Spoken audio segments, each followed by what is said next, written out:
One must study Advaita on a philosophical level.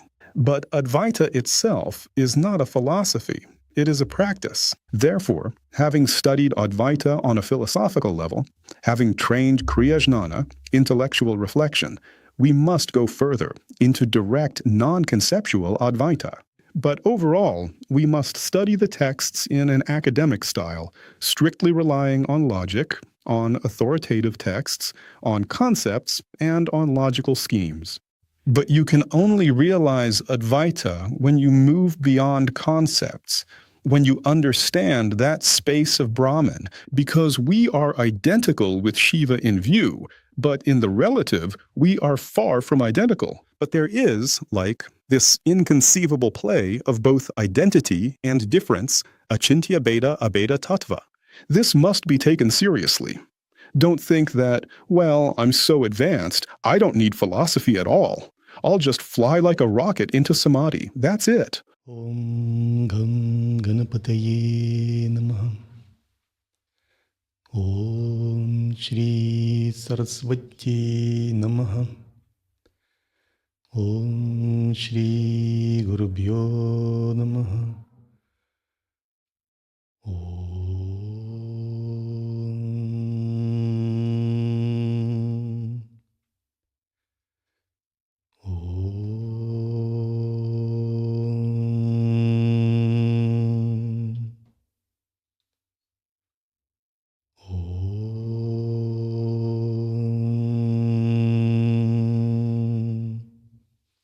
Ribhu Gita. Chapter 14. Ribhu said, "Listen, Nadaga, here is the secret knowledge. All who seek the truth strive for it. Non-duality and duality are nothing. Only Brahman, peace, exists forever." The classical division of Vedanta teachings is such that Vedanta can be different. And Vedanta is a part, one of the 6 Darshanas of traditional Vedic philosophy. Vedanta, Mimamsa, Nyaya, Samkhya, Yoga, and Vaisheshika are the 6 Darshanas of traditional Vedic philosophy. But there are also non-traditional Darshanas. Which ones? Who knows? Yes, Buddhism and Jainism. And in antiquity, there were also the teachings of Charvaka and Lokayata, materialistic teachings. But they too were all, in a way, part of Hinduism. Centuries passed, and Vedanta came to the forefront. Vedanta united all other schools and became the mainstream, the dominant line in which the teaching of Sanatana Dharma is passed on. And Vedanta itself was divided into which ones? Who knows? Dvaita, Vishishtadvaita, and Advaita. And we are Advaita. Some Shaivite schools are also Dvaita schools. All Vaishnavite schools are Dvaita schools. There are no Advaita Vaishnavite schools, because Vaishnavachara worship is dualistic worship, implying God and the worshipper, the soul and God as separate. We, a Shaivite school in the lineage of Shankaracharya, this is an Advaita school. This is worship in the spirit of Shivam Bhutva Shivam Yajet. You can worship Shiva only if you realize yourself as Shiva. A non-Shiva cannot worship Shiva. Worship in Shaivachara is Jnana Yoga combined with Bhakti Yoga, whereas Vaishnavachara is Bhakti Yoga without Jnana, and Vaishnavites tend to say, well, those are the Jnanis, yeah. Well, they also achieve liberation, but overall there's path of Bhakti, and, well, Bhaktas also achieve liberation somewhere there. Krishna said so in the Bhagavad Gita, but, well, let's say, sort of in passing. And this happens because emotional devotion to God comes to the forefront. At the level of Kriyapada, like a devoted son to his father. But God is always separate. God is always at an unreachable, unattainable distance. And you are always you, and you will always be you. And here, God will always be as He, as if separate. And worship is possible precisely in duality. But the pinnacle of this philosophy reaches in Vishishtadvaita. Vishishtadvaita is an inconceivable identity and unity. This is also more of a Vaishnavite concept, achintya beta abeda tattva. That is, you are separate and one. One qualitatively, separate in quantity. And this is roughly the threshold, the step from which we begin. We also sort of recognize Vishishtadvaita as an initial step. That's fine. Because we are identical with Shiva in view, but in the relative, we are far from identical. But there is, like, this inconceivable play of both identity and difference, achintya beta abeda tattva. Overall, Shaivite philosophy is the philosophy of monism, of Advaita. Although there are dualistic Shaivite philosophies, there are also dualistic Siddhanta schools. But what does Ribhu say? Ribhu says, both Dvaita and Vishishtadvaita and Advaita. These are reflections of certain positions within your human minds. And of course, Advaita is, well, the highest. But even this pales in comparison to Brahman, because after all, these are certain approaches, certain concepts. But you can only realize Advaita when you move beyond concepts, when you understand that space of Brahman, where Dvaita, Advaita, and Vishishtadvaita are all one.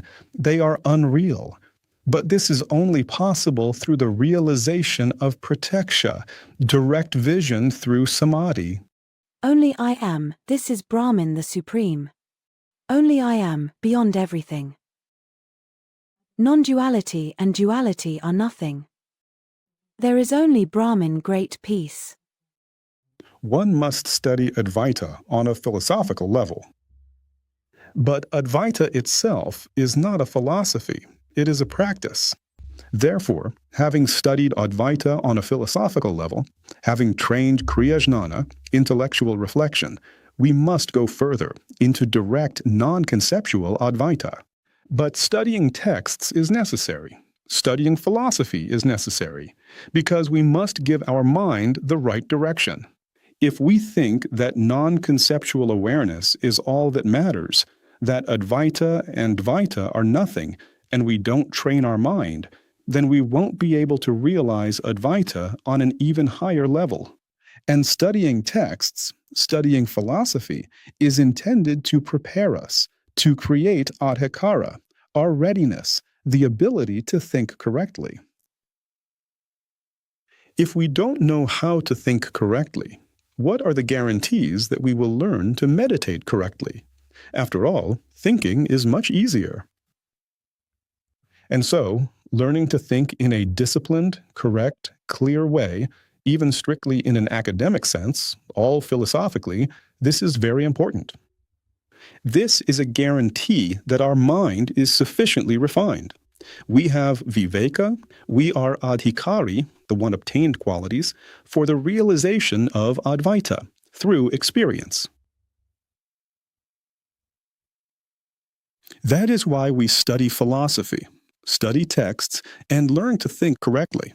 Thinking correctly means within the strict context of a philosophical doctrine. For example, Advaita, the school you follow, in the strict context of Shaivism.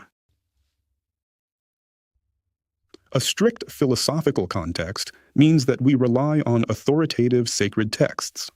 We don't add anything of our own because, well, by the way, why don't we add anything of our own? Because we are not enlightened, and we are not yet those who can add something, say our word to the world, like Abhinavagupta, for example, or like Shankaracharya can give some new branch of understanding. We are not yet at the level where we can add anything. We are at the level where we must study. And here, without adding anything of our own, we must study the texts like an empty vessel. Study philosophical concepts. Study the logic and the structure of the teaching.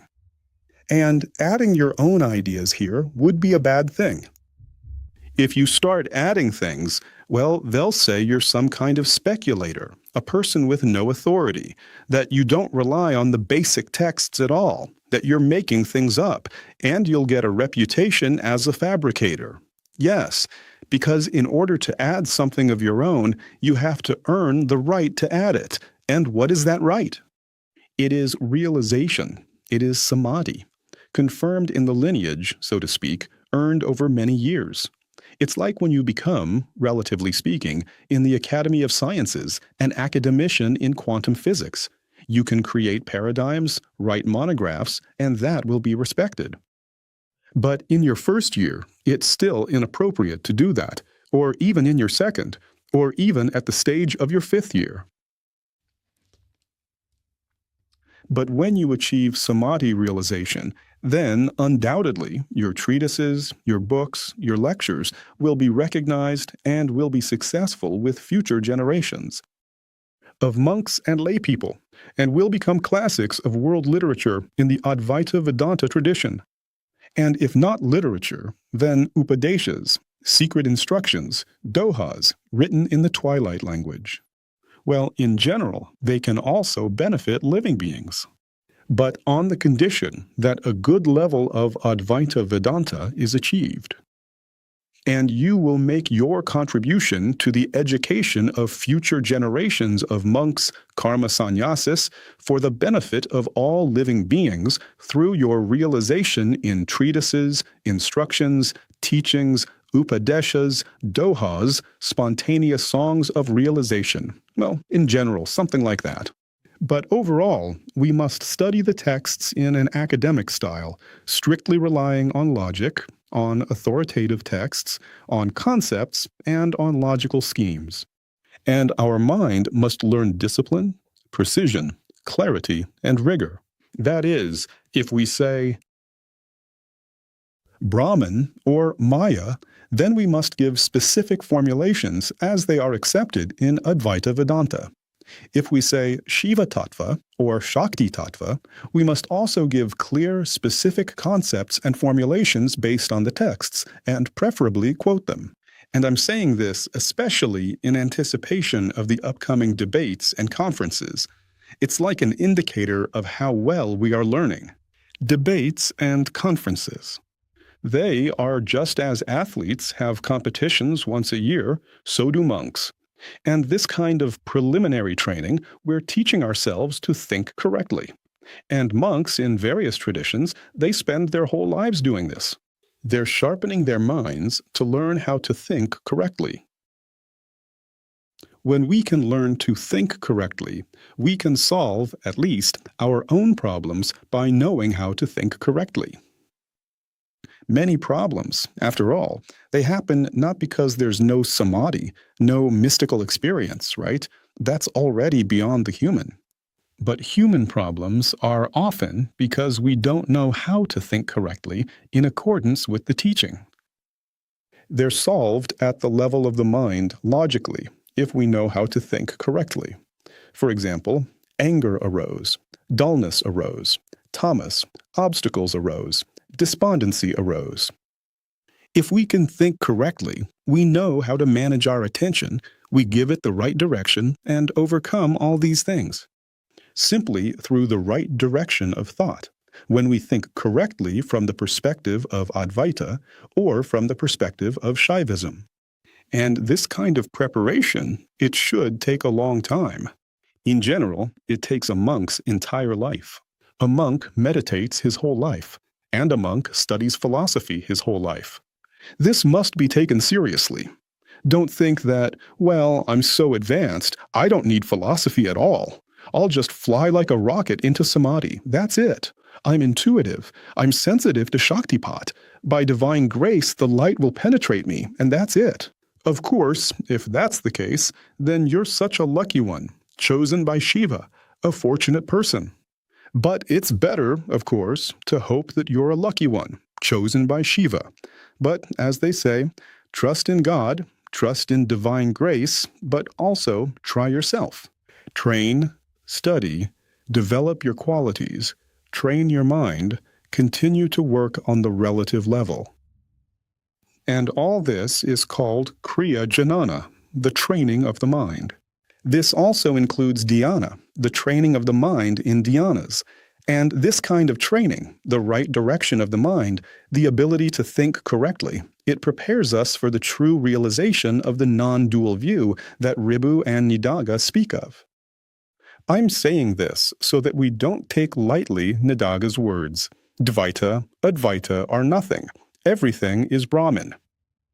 We must first study Advaita, or study the teaching of Shaivism, and then try to transcend their concepts at the level of understanding of samadhi. And if we don't study them, how can we transcend them? It's not easy. We might get confused. But still, Nidagha says, still, such conceptual knowledge, it won't give you realization. It will only prepare your mind. That is why it is called Kriya-Jnana. Kriya-Jnana gives the mind the right direction, but it doesn't destroy ignorance. And the value of Vedanta or Shaivism is that ignorance should be destroyed. For example, if there is Mara in the form of death, old age, disease, and suffering, then until this Mara is dispelled, it will bother you, and there will be reincarnation. The goal of the practice is overcoming ignorance, the dispelling of ignorance. And only that practice is strong, which dispels ignorance, dispels Mara. And Nidagha says that Kriya-jnana is good, but ignorance can only be dispelled by that Brahman who is beyond Advaita, Dvaita, and Vishishtadvaita. And one must break through into such an understanding of Brahman towards Shuddha-Jnana. Shuddha-Jnana is our goal, while Kriya-Jnana is a preparatory training.